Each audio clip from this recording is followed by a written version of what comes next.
우리 그리스도인들은 하나님의 복을 받기 위한 존재입니다. 거꾸로 말하자면 하나님은 우리를 창조하신 이유가 복을 누리게 하기 위함이시며 그분은 우리에게 복을 주시고 싶어 하시는 분이시라는 것입니다.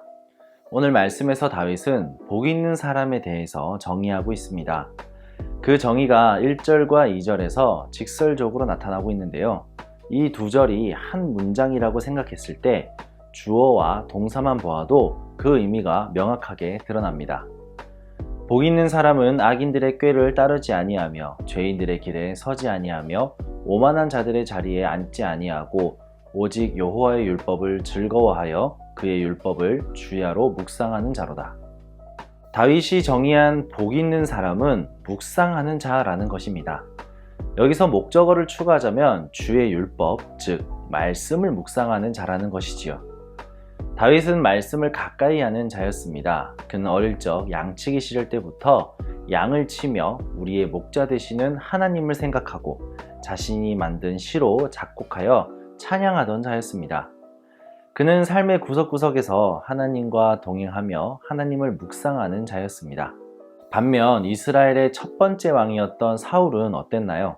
그는 왕이 된 후부터 교만해지기 시작하더니 하나님을 바라보았던 그의 묵상은 사라지고 자신의 왕위를 언제든지 빼앗을 수 있는 다윗을 묵상했습니다. 늘 그를 바라보며 저놈을 어떻게 언제 죽일까? 라는 생각뿐이었습니다. 언제 왕위를 빼앗길까? 라는 두려움과 불안의 영속이었습니다.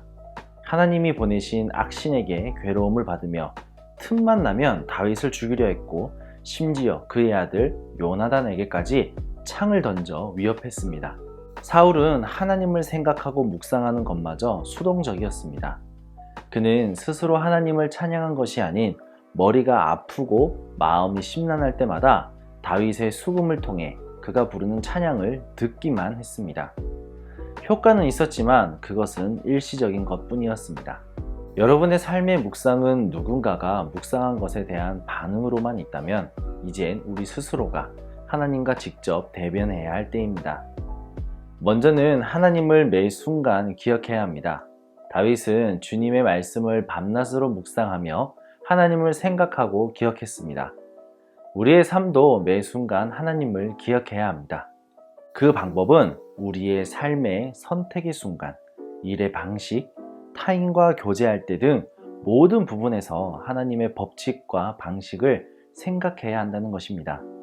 작은 것부터 하나님의 시선과 방식으로 해결해 나아가고 선택해 간다면 우리의 삶은 주님을 기억하는 것으로 채워지게 될 것입니다. 그리고 바로 이것이 삶의 예배가 될 것입니다. 너희는 이 세대를 본받지 말고 오직 마음을 새롭게 함으로 변화를 받아 하나님의 선하시고 기뻐하시고 온전하신 뜻이 무엇인지 분별하도록 하라. 우리가 주님께 드릴 삶의 예배는 생각하고 분별해야 하는 것입니다. 하나님의 것과 그렇지 않은 것을 나누어야 한다는 것이죠.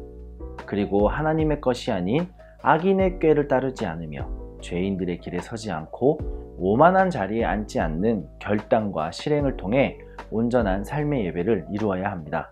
오늘 여러분은 무엇을 바라보며 묵상하고 어떤 생각을 눈과 머리에 담아두고 있나요?